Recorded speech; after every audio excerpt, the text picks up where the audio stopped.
अगर आप किसी भी कॉम्पिटिटिव एग्जाम की तैयारी कर रहे हो तो आपके लिए ऑनलाइन बहुत सारा मटेरियल ऑलरेडी अवेलेबल है।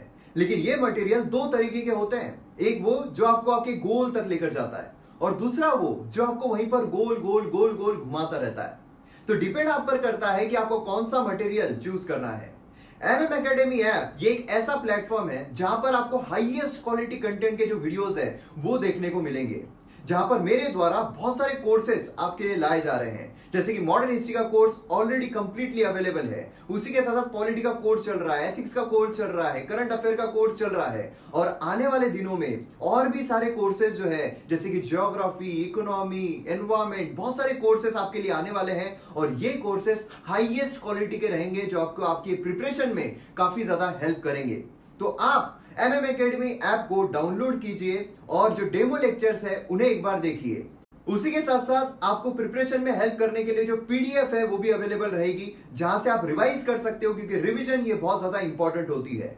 और एमएम एकेडमी ऐप ये पहला प्लेटफॉर्म है जहां पर स्टूडेंट्स के साथ इंडिविजुअली मैं लाइव इंटरेक्ट करता हूं, जहां पर उनके जितने भी डाउट्स होंगे, भले वो एकेडमिक हो या पर्सनल हो, वो सब मैं सॉल्व करता हूं। तो जल्द से जल्द डाउनलोड कीजिए एमएम एकेडमी ऐप और वीडियोस को एंजॉय कीजिए। ये देखिए दोस्तों, क्या जबरदस्त कोट बोली गई है कि push yourself because no one else is going to do it for you.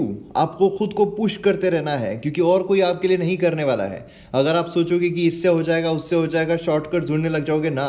आपको यहाँ पर स्मार्ट वर्क जो है, स्मार्ट स्टडी जो है वो करना है। अगर आप स्मार्ट स्टडी कर रहे हो, अपने आप आपके जो ड्रीम्स है वो पूरे होते जाएंगे और जो भी एग्जाम के लिए आप प्रिपेयर कर रहे हो वो आप अचीव करते जाओगे।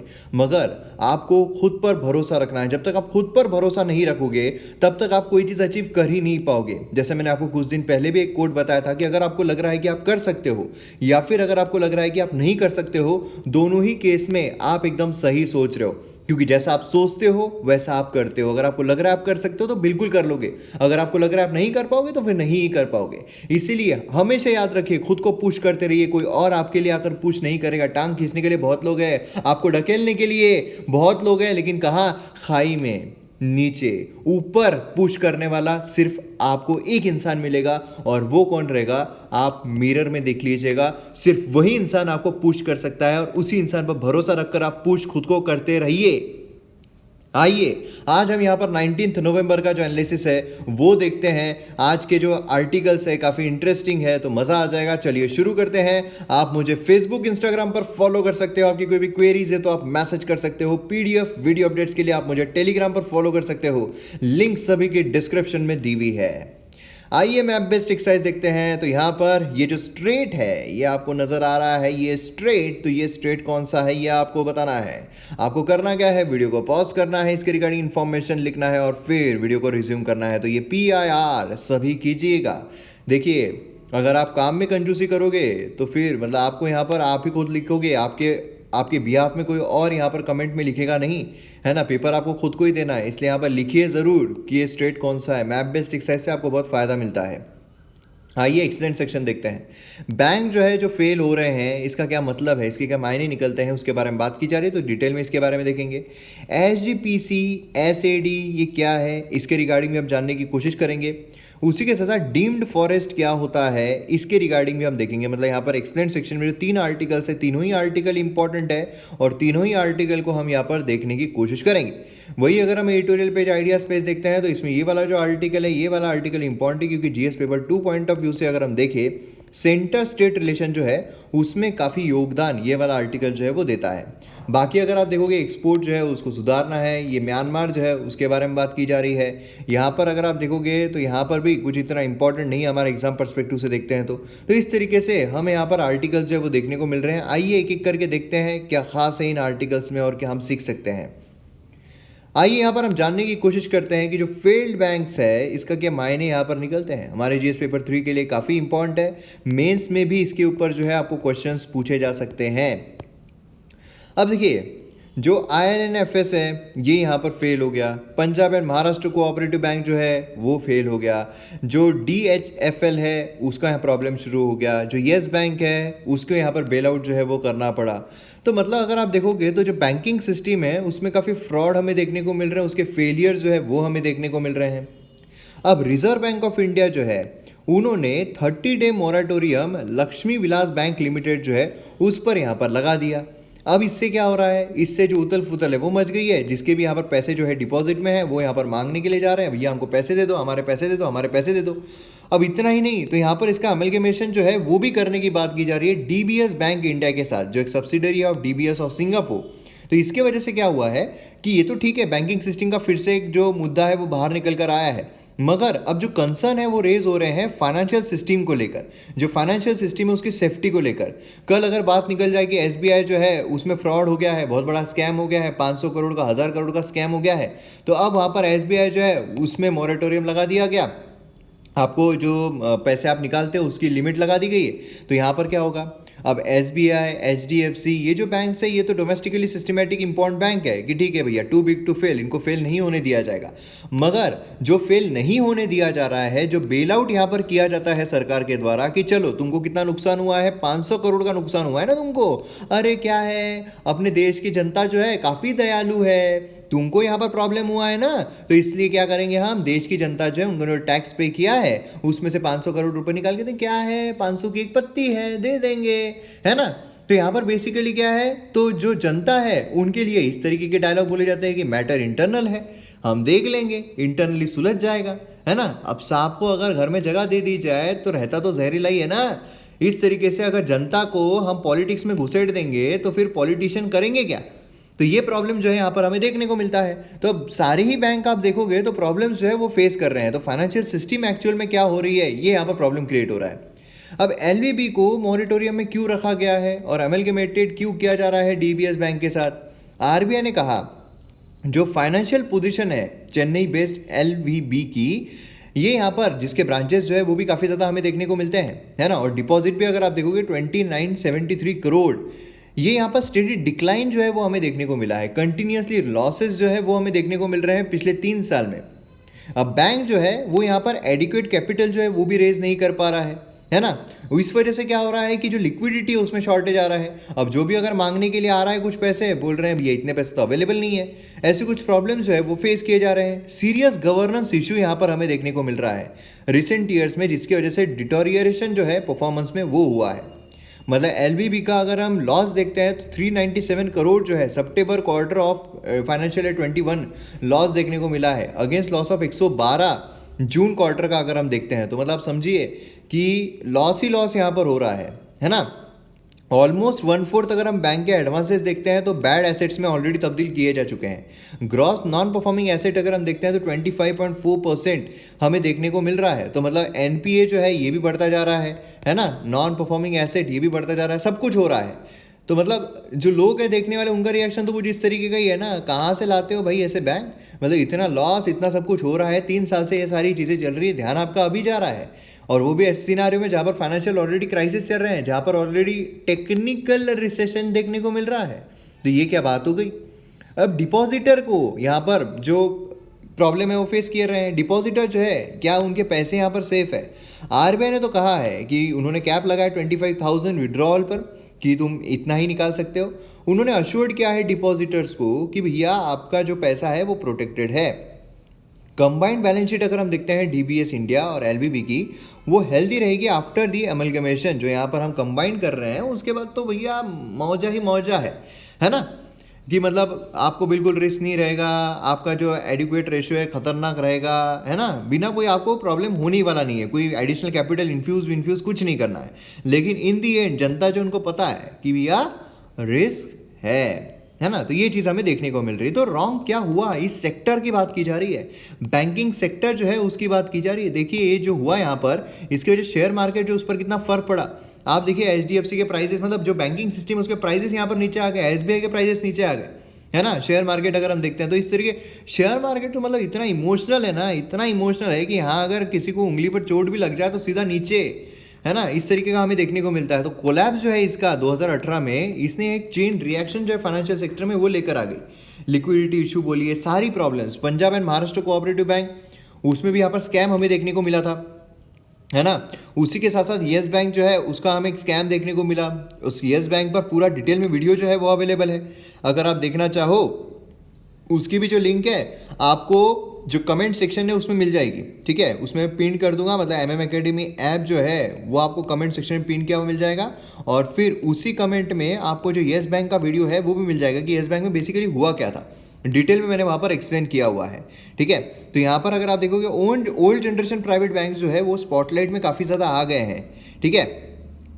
अब यहाँ पर अगर आप देखोगे तो ओल्ड जनरेशन प्राइवेट बैंक जो है क्या इशू फेस कर रहे हैं, तो फंक्शनिंग जो है, फंक्शनिंग उसमें लास्ट कपल ऑफ ईयर्स में एक तो स्क्रूटिनिटी देखने को मिल रही है, और उसी के साथ साथ बहुत सारे ऐसे ओल्ड जनरेशन प्राइवेट बैंक है जिनके प्रमोटर्स जो है वो हमें देखने को नहीं मिलते हैं। मतलब बेसिकली काम किस पर करते हैं, तो जो बोर्ड होता है उस पर काम करते हैं। बोर्ड ड्रिवन बैंक्स हमें देखने को मिलते हैं जिसमें कोई प्रमोटर नहीं होता है, एक जो इंसान है कि भाई ये पूरी रिस्पॉन्सिबिलिटी ले रहा है, ये यहाँ पर प्रमोटर है, वैसा हमें यहाँ पर देखने को नहीं मिलता है। ये एक बहुत बड़ी समस्या जो है वो आ रही है।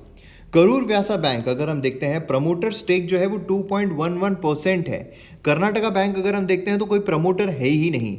प्रॉब्लम जो है LVB में, ये सिमिलर चैलेंज फेस कर रहा है, फेस जो येस बैंक ने किया था, और उसी के साथ Punjab and Maharashtra cooperative bank ने किया था रिसेंट टाइम्स में, ठीक है। तो ये चीज़ हमें यहाँ पर देखने को मिल रही है, क्लियर है।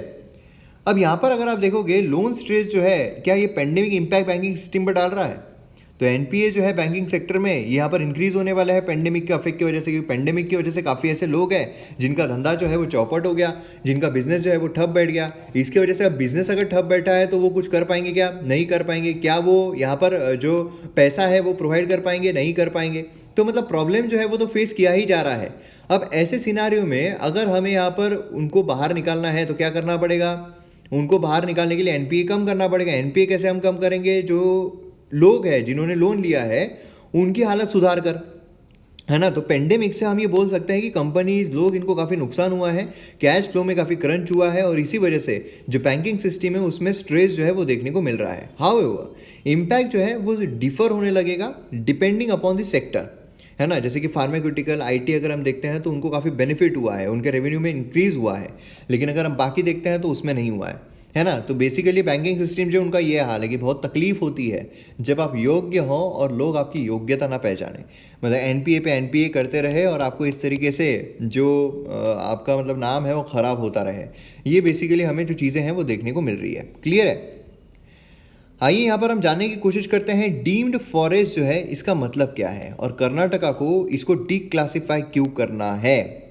देखिए इसमें हम काफ़ी एक्स्ट्रा इन्फॉर्मेशन भी देखेंगे। न्यूज़ क्या चल रही है, सितंबर 25 को कर्नाटका फॉरेस्ट मिनिस्टर जो है आनंद सिंह, उन्होंने अनाउंस किया इन दी असेंबली कि स्टेट गवर्नमेंट जो है वो सून डीक्लासिफाई करने वाले हैं 6.64 lakh hectares of 9.94 lakh hectares of deemed forest. मतलब कि टोटल 9.94 लाख हेक्टर जो है ये यहाँ पर क्लासिफाई किया गया है एज ए डीम्ड फॉरेस्ट, ठीक है। अब उसमें से जो 6.64 लाख हेक्टर है इसको यहाँ पर डीक्लासिफाई कर दिया जाएगा, अब वो डीम्ड फॉरेस्ट में नहीं रखा जाएगा, क्लियर है। इशू जो है डीम्ड फॉरेस्ट का ये काफ़ी बड़ा है कर्नाटका की अगर हम बात करते हैं, ठीक है। अब यहाँ पर बेसिकली फॉरेस्ट हमें कौन कौन से टाइप के देखने को मिलते हैं ये इंपॉर्टेंट है। एक तो है रिजर्व फॉरेस्ट। अब देखिए रिजर्व फॉरेस्ट जो है ये मोस्ट रिस्ट्रिक्टेड फॉरेस्ट है और कॉन्स्टिट्यूट किए जाते हैं बाय द स्टेट गवर्नमेंट। देखिए एक एक पॉइंट इंपॉर्टेंट होता है प्रीलिम्स पर्सपेक्टिव से, है ना। और कौन से इस पर फॉरेस्ट लैंड या फिर वेस्ट लैंड जो गवर्नमेंट की प्रॉपर्टी है, मतलब मेरा अगर कोई घर है, मेरी कोई ज़मीन है, मेरा कोई एग्रीकल्चरल लैंड है, उस पर यहाँ पर रिजर्व फॉरेस्ट जो है वो नहीं बनाया जा सकता है। रिजर्व फॉरेस्ट में लोकल पीपल जो उनको प्रोहिबिट किया जाता है अनलेस स्पेसिफिकली अगर उनको अलाउ किया जाए। नेक्स्ट यहाँ पर प्रोटेक्टेड फॉरेस्ट आता है। स्टेट गवर्नमेंट जो है वो एम्पावर्ड है कि वो कोई भी land other than reserve forest यहाँ पर प्रोटेक्टेड फॉरेस्ट के लिए रख सकती है, ठीक है। और उसी के साथ साथ ये जो है ये यहाँ पर स्टेट कंट्रोल जो है ट्रीज पर, टिम्बर बोलिए, फ्रूट्स बोलिए, जो भी चीज़ें हैं इस पर यहाँ पर रखा जा सकता है। फिर नेक्स्ट विलेज फॉरेस्ट हमें देखने को मिलता है जिसमें स्टेट गवर्नमेंट जो है वो किसी विलेज कम्युनिटी को असाइन कर सकती है कि भैया तुम यहाँ पर देखो, ठीक है। डिग्री ऑफ प्रोटेक्शन अगर हम देखते हैं सबसे ज़्यादा प्रोटेक्शन रिजर्व फॉरेस्ट को होता है इसको, फिर प्रोटेक्टेड फॉरेस्ट आता है, फिर विलेज फॉरेस्ट आता है। ये भी काफ़ी इंपॉर्टेंट है एग्जाम पर्सपेक्टिव से। अब हम बात करते हैं डीम्ड फॉरेस्ट की। डीम्ड फॉरेस्ट क्या है? ये जो कॉन्सेप्ट है डीम्ड फॉरेस्ट का ये क्लियरली डिफाइन नहीं किया गया है। हमारे जो लॉज देखने को मिलते हैं including forest conservation act 1980, supreme court जो है जो ये केस हुआ था उसमें यहाँ पर जो फॉरेस्ट है अंडर द एक्ट उसकी वाइड डेफिनेशन जो है उसको यहाँ पर एक्सेप्ट किया। अब उन्होंने कहा कि वर्ड जो है फॉरेस्ट इसको अंडरस्टूड किया जाना चाहिए अकॉर्डिंग टू डिक्शनरी मीनिंग। मतलब क्या है, cover all statutorily recognised forest whether designated as reserve, protected और otherwise for the purpose section 2 of the forest conservation act. तो ये फॉरेस्ट की एक वर्ड जो है फॉरेस्ट इस तरीके से। फॉरेस्ट लैंड अगर हम देखते हैं तो यहाँ पर क्या है, सेक्शन 2 जो है वो यहाँ पर सिर्फ फॉरेस्ट इंक्लूड नहीं करता है ना, सिर्फ जो डिक्शनरी सेंस का है वो नहीं है, बल्कि यहाँ पर जो एरियाज रिकॉर्ड किए गए as a forest in the government record irrespective of ownership, ownership किसकी भी हो, लेकिन अगर वो फॉरेस्ट में आ रहा है तो उसको फॉरेस्ट लैंड जो है उसमें कंसिडर कर दिया जाएगा। अब डीम्ड फॉरेस्ट क्या है, डीम्ड फॉरेस्ट जो है ये लैंड है, ठीक है, जो अपीयर होता है टू बी फॉरेस्ट, लेकिन उनको नोटिफाई नहीं किया गया है as a forest in the historical record या गवर्नमेंट रिकॉर्ड। मतलब क्या है कि यहाँ पर जो एक ज़मीन है जो फॉरेस्ट की तरह ही हमें दिखाई दे रही है, लेकिन कोई भी हिस्टोरिक रिकॉर्ड्स में या फिर गवर्नमेंट रिकॉर्ड्स में उसको फॉरेस्ट करके डिक्लेयर नहीं किया गया है, उसको हम कहते हैं डीम्ड फॉरेस्ट। डीम्ड फॉरेस्ट जो है उसमें 1% of the forest land India total देखने को मिल रहा है। 1996 में सुप्रीम कोर्ट ने ऑर्डर दिया था स्टेट्स को कि वो आइडेंटिफाई करे और क्लासिफाई करे डीम्ड फॉरेस्ट को। स्टेट्स को पूरी लिबर्टी है कि वो डीम्ड फॉरेस्ट डिफाइन कर सकते हैं। उत्तराखंड गवर्नमेंट अगर हम देखते हैं नवंबर 2019 में डिफाइन किया डीम्ड फॉरेस्ट को as a forest land with tracts of 10 hectares and having canopy density greater than 60%। जो कैनोपी डेंसिटी होती है वो 60% से ज़्यादा, फॉरेस्ट लैंड ट्रैक जो है 10 हेक्टेयर से ज़्यादा, तो उसको हम डीम्ड फॉरेस्ट जो है ये कंसिडर करेंगे। ऐसी डेफिनेशन यहाँ पर उत्तराखंड गवर्नमेंट ने दी थी, ठीक है। तो ऐसे क्वेश्चन जो है आपको एग्जाम में पूछे जा सकते हैं, जैसे कि फर्ज कीजिए कि किस किस को, ठीक है, किस किस को जो मतलब फ्री में जो न्यायपालिका है उनकी तरफ से फ्री में उनको मिलेगा। तो ऐसे क्वेश्चन आए थे, तो उसमें अलग अलग नाम जो है वो दिए गए थे। उसमें आपको ये पता रहना था कि कितनी ज़मीन क्या क्या रहना चाहिए, वो सारी चीज़ें। उसी तरीके से यहाँ पर आपको बोला जा सकता है कि जो स्टेट गवर्नमेंट है, स्टेट मतलब जो मतलब बेसिक डेफिनेशन डीम्ड फॉरेस्ट की वो ये यहाँ पर दी गई है, लेकिन आपको यहाँ पर ध्यान देना है कि उत्तराखंड गवर्नमेंट जो है उनकी तरफ से डेफिनेशन दी गई है। तो अलग अलग राज्य जो है अपनी अपनी डेफिनेशन यहाँ पर लगाने के लिए काफ़ी उनको डिपेंडेबिलिटी दी गई है, ठीक है। तो ये चीज़ आपको ध्यान में रखना है। डीम्ड फॉरेस्ट काफ़ी इंपॉर्टेंट है, एग्जाम में सीधा क्वेश्चन आ सकता है। नेक्स्ट यहाँ पर है 100 years journey of SGPC mother of sad. तो यहाँ पर ये हमारे GS पेपर 1 के लिए काफ़ी ज़्यादा इंपॉर्टेंट है क्योंकि काफ़ी हिस्टोरिक चीज़ें हम यहाँ पर देखने वाले हैं। अब यहाँ पर न्यूज़ में क्यों है अगर हम देखते हैं तो गैदरिंग जो है उसे एड्रेस किया गया to mark 100 foundation day of Shiromani Gurdwara Prabandhak committee, जिसे हम SGPC कहते हैं। तो अब SGPC हम आगे देखेंगे तो आपको पता रहना चाहिए हम किसकी बात कर रहे हैं। नवंबर 17 को अकाल तख्त जातेदर गेनी हरप्रीत सिंह, ठीक है, called the body the mother of Shiromani Akali Dal, ठीक है, इसे SAD जो है ये भी कहा जाता है, ठीक है। तो अब क्यों ऐसा कहा जा रहा है, तो पूरा इतिहास जो है इसे जानने की ज़रूरत है। देखिए फॉर्मेशन जो है SGPC का कैसे हुआ।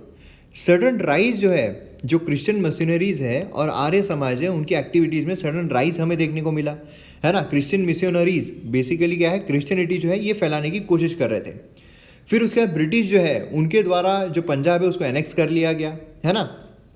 और उसी के साथ हमें यहाँ पर देखने को मिलता है कि जो सिंह सभा मूवमेंट है अमंग द सिक्स, यहाँ पर डिग्रेडेशन है सिक्स थॉट्स एंड प्रिंसिपल्स का डेली लाइफ में, तो इसके लिए सिंह सभा मूवमेंट जो है वो होती हुई हमें देखने को मिली। उसी के साथ जो फाउंडेशन है खालसा कॉलेज अमृतसर में 1892 में वो हमें देखने को मिला, was amalgamation of this activism. लेकिन जो कंट्रोल है गोल्डन टेम्पल का, गुरुद्वारास का, वो अभी भी हमें महंस के हाथ में देखने को मिल रहा था। जो प्रीस्ट थे उनके हाथ में देखने को मिल रहा था, जिनका ब्रिटिश गवर्नमेंट को अच्छा सपोर्ट था या फिर ब्रिटिश गवर्नमेंट का जिनको अच्छा सपोर्ट था। ये जो महंस है ऑफन ट्रीट करते थे गुरुद्वारास को एज ए पर्सनल फ्रीडम्स, खुद का समझ के वो करते थे, जैसे कि आइडल वर्शिप जो है, जो दलित है उनके साथ डिस्क्रिमिनेशन करना, ये सारी चीज़ें वहाँ पर होती थी, जो कि जो सिखिज़म है उसका वायलेशन माना जाता है। और फिर उसके बाद क्या होता है, काफ़ी जो वार्तालाप है वो हुई, काफ़ी सारी चीज़ें वहाँ पर डिस्कस की गई। और फिर उसके बाद जो जालियनवाला बाग है अक्टूबर 20, 1920 को एक गैदरिंग जो है वो देखने को मिली, जिससे कि जो दलित सिख है उनके यहाँ पर राइट जो है वो रिस्टोर किए जा सके, ठीक है। और प्रसाद जो है गोल्डन टेम्पल पर वो ऑफर किया जा सके। सुन असेंबल्ड पीपल जो है वो गोल्डन टेम्पल पर गए और उसी के साथ साथ जो महंट्स हैं उनको यहाँ पर रिमूव कर दिया, ठीक है, मतलब महंट जो थे वो यहाँ पर रिमूव हो गए थे। 25 मेंबर कमेटी जो डोमिनेटेड थी दलित सिख से, वो फॉर्म की गई उसी दिन। कमेटी जो है इनकरेज कर रही थी कम्युनिटी मेंबर्स को कि वो यहाँ पर जो 175 मेंबर बॉडी है कॉल्ड शिरोमानी गुरुद्वारा प्रबंधक कमेटी नवंबर 15 1920 को, तो इस तरीके से हमें यहाँ पर एसजीपीसी जो है वो देखने को मिलती है। एसजीपीसी में कौन लोग थे, इसमें हमें ब्रिटिश कमेटी के लोग भी देखने को मिल रहे थे। फर्स्ट एसजीपीसी मीटिंग जो है हेल्ड की गई थी अकाल तख्त पर दिसंबर 12 1920 को। एसजीपीसी का हेडक्वार्टर जो है वो हमें तेजा सिंह समृद्धि हॉल जो है समुद्री हॉल वहाँ पर देखने को मिलता है। तो ये जो चीज़ है, ये जो इन्फॉर्मेशन है, फैक्चुअल इन्फॉर्मेशन काफ़ी ज़्यादा इंपॉर्टेंट है, आपके एग्जाम पर्सपेक्टिव से आपको याद रखना पड़ेगा। अब रिलेशनशिप अगर हम देखते हैं एसजीपीसी में और एसएडी में, तो अकाली दल जो है फॉर्म किया गया दिसंबर 14 1920 को as a task force of Shiromani Gurdwara, मतलब एसजीपीसी जो है उसका। एसजीपीसी कम्युनिटी जो है मैनेज कर रही थी कि यहाँ पर जो गुरुद्वारा है ना, एक कंट्रोल जो है वो ले लिया जाए। और यहाँ पर जो एफर्ट्स है वो लगाए गए इंडियन नेशनल कांग्रेस के द्वारा भी, जिन्होंने एक रिजोल्यूशन पास किया था एनुअल असेंबली जो गया में हेल्ड की गई थी दिसंबर 1921 में। ब्रिटिश गवर्नमेंट ने फाइनली गुरुद्वारास एक्ट जो है 1925 में पास किया, जिसमें एसजीपीसी को एक डेमोक्रेटिक बॉडी जो है वो यहाँ पर बना दी गई। अब डेमोक्रेटिक बॉडी मतलब क्या है, उसमें इलेक्शंस होंगे, ये सारी चीज़ें होगी, है ना। एटलीस्ट 500 सिख जो है सेक्रीफाइस की थी उन्होंने अपनी लाइफ। 4000 जो उनको अरेस्ट कर दिया गया था 5 ईयर्स मूवमेंट में, जो एसजीपीसी जो है एक लीगल बॉडी यहाँ पर बनी है। एसएडी जो है यहाँ पर एक रिजोल्यूशन पास करते हैं सितंबर 30 1956 को, जिसमें वो अग्री करते हैं कि वो यहाँ पर कोई सेपरेट पॉलिटिकल एजेंडा नहीं रख रहे हैं, बल्कि वो वही चीज़ कर रहे हैं जो एसजीपीसी मतलब यहाँ पर जो religious, academic, cultural, social, economic concerns है वो यहाँ पर रख सके। और इस तरीके से क्या होता है कि साथ साथ में काम होता है। मगर इलेक्शंस जो है वो यहाँ पर हमें देखने को मिले। अब उसमें क्या होता है, एसएडी जो है उनको 1979 यहाँ पर जीत जाते हैं, एसजीपीसी इलेक्शन जो है वो जीत जाते हैं। और फिर उसके बाद हमें ऑपरेशन ब्लू स्टार जो है वो यहाँ पर देखने को मिलता है। ऑपरेशन ब्लू स्टार जो है ये वॉर एंड ये वाला जो एक कोर्स चल रहा है एमएम एकेडमी ऐप पर, उस पर कवर किया गया है। तो उसमें अलग अलग जो वॉर्स है, ऑपरेशंस है, उसके बारे में आपको पूरी इन्फॉर्मेशन मिलेगी एमएम एकेडमी ऐप पर। अब यहाँ पर क्या होता है, तोरा इन्होंने यहाँ पर सर्व किया था chief for 26 years. Longest serving president जो है एसजीपीसी के वो बन जाते हैं। और फिर नेक्स्ट एसजीपीसी इलेक्शन जो है 1996 में हेल्ड होता है, ठीक है। और फिर अगर हम देखें तो मतलब अलग जो पॉलिटिकल पार्टीज है वो भी इसमें शामिल होना चाहती है, वो भी साथ में मिलकर काम कर रही है। फिर उसके बाद एसजीपीसी के कोई इलेक्शन जो है वो हमें देखने ही नहीं मिलते हैं for the last 9 years. And leadership जो है वो भी यहाँ पर फेल हो जाती है। और इस तरीके से जो प्रॉब्लम्स है, जो समस्या है वो यहाँ पर शुरू होती है। और इसीलिए यहाँ पर जो डेमोक्रेटिक एक बॉडी बनाई गई थी, तो अब यहाँ पर कुछ भी वैसा ना होने की वजह से जो प्रोटेस्ट है वो हमें यहाँ पर देखने को मिल रही है। नेक्स्ट यहाँ पर हम आते हैं writing on the water. GS paper 2 के लिए इंपॉर्टेंट है क्योंकि यहाँ पर सेंटर स्टेट रिलेशन के बारे में बात की जा रही है। पॉलिटिकल लेक्चर्स में ऑलरेडी कवर किया गया है। देखिए यहाँ पर 2 बिल जो है वो बहुत सारे बिल है, लेकिन 2 बिल मोस्टली यहाँ पर अवेट हो रहे हैं पार्लियामेंट के अप्रूवल के लिए। लोकसभा से पास होने के बाद राज्यसभा जो है उसमें हमें देखने को मिल रहे हैं। लोकसभा में पास हो गए हैं clearing Rajya Sabha in the monsoon session. Interstate river water dispute amendment bill 2019 and dam safety bill 2019, ये 2 हमें यहाँ पर देखने को मिल रहा है। अगर आपको पता हो, हमने डिस्कस किया था फ्लड की जो समस्या है काफ़ी ज़्यादा बढ़ रही है, फ्लड की जो प्रॉब्लम है काफ़ी ज़्यादा इंक्रीज़ हो रही है, तो डैम सेफ्टी बिल जो है काफ़ी इंपॉर्टेंट रहता है। और उसी के साथ साथ 2 स्टेट्स के बीच में जो लड़ाई है वो भी काफ़ी ज़्यादा चल रही है, तो interstate river water dispute amendment bill जो है वो भी काफ़ी इंपॉर्टेंट हो जाता है। अब देखिए गवर्नमेंट ने कुछ कंट्रीब्यूशन नहीं किया है क्या इंटरस्टेट के लिए, बिल्कुल किया है। लेटेस्ट सेंट्रली स्पॉन्सर स्कीम अगर हम देखते हैं जल जीवन मिशन, ये भी यहाँ पर मैसिव फाइनेंस जो है वो पंप अप कर रही है, जिससे क्या हो कि प्रॉपर ड्रिंकिंग वाटर जो है रूरल एरिया में वो मिले, है ना, लोगों को पानी की समस्या जो है वो ना झेलनी पड़े। JJM अगर हम देखते हैं जल जीवन मिशन, ये एक अपॉर्चुनिटी भी देता है to get states on board for dialogue, ताकि एक स्ट्रॉन्ग सेंट्रल स्टेट कोऑर्डिनेशन जो है बनाया जा सके। फेडरल वाटर गवर्नेंस इकोसिस्टम जो है वो बनाई जा सके। फेडरल वाटर गवर्नेंस सिस्टम मतलब क्या है, सेंटर जो है ये तो अपना काम कर ही रहा है, लेकिन स्टेट के साथ मिलकर अगर करता है तो हमारा फेडरलिज्म जो है वो अपलिफ्ट होगा। फेडरलिज्म अपलिफ्ट होगा तो पानी की समस्या है जो है उसका हम अच्छा खासा सोल्यूशन जो है वो निकाल सकते हैं। 2 बिल की अगर हम बात करते हैं, जो 2 बिल है अंडर पार्लियामेंट कंसिडरेशन, ये यहाँ पर जो इंटरस्टेट एक्सटर्नलिटीज़ है उसके इशू को रिजॉल्व कर सकता है। Interstate river water dispute amendment bill अगर हम देखते हैं 2019 का, तो वो यहाँ पर इंटरस्टेट वाटर डिस्प्यूट रिजोल्यूशन जो है वो इम्प्रूव करने की कोशिश कर रहा है, एक परमानेंट ट्रिब्यूनल स्थापित करके। परमानेंट ट्रिब्यूनल जो यहाँ पर क्या करेगा, जो भी डिस्प्यूट अराइज होते हैं उसको देखेगा। डैम सेफ्टी बिल 2019 की अगर हम बात करते हैं तो ये एम करता है कि हम यहाँ पर इंडिया का जो एजिंग डैम्स है उनको यहाँ पर जो रिस्क उसमें हो रही है उसमें यहाँ पर प्रॉपर तरीके से सॉल्यूशन प्रोवाइड कर सके। इसीलिए तो इतनी ज़्यादा फ्लड की समस्या जो है वो भी हमें देखने को मिल रही है, रिसेंट टाइम्स में बहुत ज़्यादा बढ़ गए हैं, है ना। तो ये दो जो है काफ़ी इंपॉर्टेंट रोल जो है वो प्ले कर सकते हैं, ऐसा यहाँ पर हमें देखने को मिल रहा है। बाकी अगर हम कंसर्न्स देखते हैं तो उसमें long term national water security and sustainability देखने को मिलती है। रिस्क जो है क्लाइमेट चेंज का, जिसकी वजह से क्लाइमेट जो एनवायरमेंटल चैलेंजेस है वो फेस किए जा रहे हैं, जिसमें रिवर पोल्यूशन भी इंक्लूडेड है। ये जो चैलेंजेस है इनको सिस्टमेटिक फेडरल रिस्पॉन्स जो है उसकी बहुत ज़्यादा ज़रूरत है, जहाँ पर सेंटर और स्टेट जो है पार्टनरशिप मोड में आकर साथ में काम कर सके। ग्रेटर सेंटर स्टेट कोऑर्डिनेशन अगर रहेगा तो ये काफ़ी क्रूशियल रहेगा।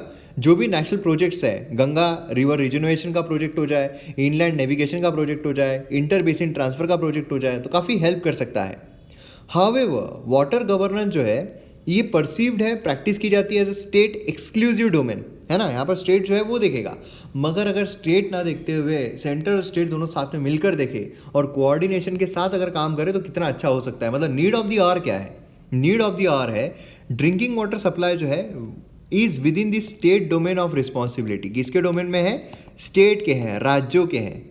वो इक्विप्ड है with the institutional channels for this purpose. Mission जो है has to build on the structures for enduring outcomes. यहाँ पर हमें आउटकम्स जो है वो बेहतर चाहिए, वो अच्छा चाहिए, है ना। इसीलिए यहाँ पर क्या है कि जो सेंटर है उन्होंने स्टेट के साथ आकर यहाँ पर काम करना चाहिए, ठीक है। तो इसीलिए अगर हमें सक्सेस हासिल करनी है, जैसे कि जल जीवन मिशन हो गया उसमें सक्सेस हासिल करनी है, तो फिर यहाँ पर जो मिशन है उसके थ्रू जो एसेट्स फैसिलिटीज़ प्रोवाइड की जा रही है एंश्योर करना स्टेट्स को बहुत ज़्यादा ज़रूरी है। स्टेट जो है वो मेंटेन करे, स्टेट जो है प्रॉपर उसका इम्प्लीमेंटेशन करे, ये यहाँ पर बहुत इंपॉर्टेंट चीज़ हो जाती है। अब एक न्यूज़ जो हमें यहाँ पर देखने को मिल रही है वो ये है कि यूके जो है वो यहाँ पर नए पेट्रोल कार्स को बैन करेगा बाय 2030, जिससे कि नेट जीरो इमिशन टारगेट जो उसको अचीव किया जा सके।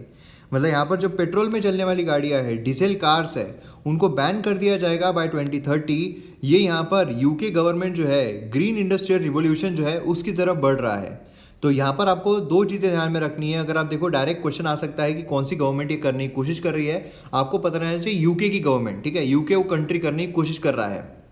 नेट जीरो इमिशन मैंने आपको कल एक्सप्लेन किया था कि मतलब क्या है कि आप इमिट जो है वो जितना आप कर रहे हो तो कुछ यहाँ पर जो एनवायरमेंट है वो भी अपने अंदर सोख लेता है।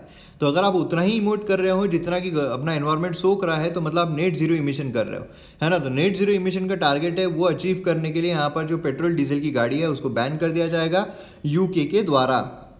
अब इससे हमें देखना होगा कि जो बाकी कंट्रीज़ है वो भी कुछ ऐसा करती है क्या, वो भी ऐसा करने की कोशिश करती है। तो ये एक बहुत बड़ा जो मसला है यहाँ पर बन सकता है। अभी यहाँ पर जो हमने एक देखा था लक्ष्मी विलास बैंक का, तो उसमें बोला जा रहा है कि जो लिक्विडिटी है वो काफ़ी ज़्यादा है बैंक डिपॉजिटर्स को पे करने के लिए, ऐसा एडमिनिस्ट्रेटर के द्वारा बोला जा रहा है। मगर फिर ऐसा है तो फिर कैप क्यों लगाई गई है कि 25,000 जो है वही निकाले जाएंगे। तो ये सारी जो चीज़ें हैं, समस्याएं हैं, वो हमें देखने को मिलती रहती है। तो यहाँ पर हमारा वीडियो जो है वो खत्म होता है। मैं उम्मीद करता हूँ आपको वीडियो पसंद आया होगा। मिलते हैं अगले वीडियो में। जय हिंद।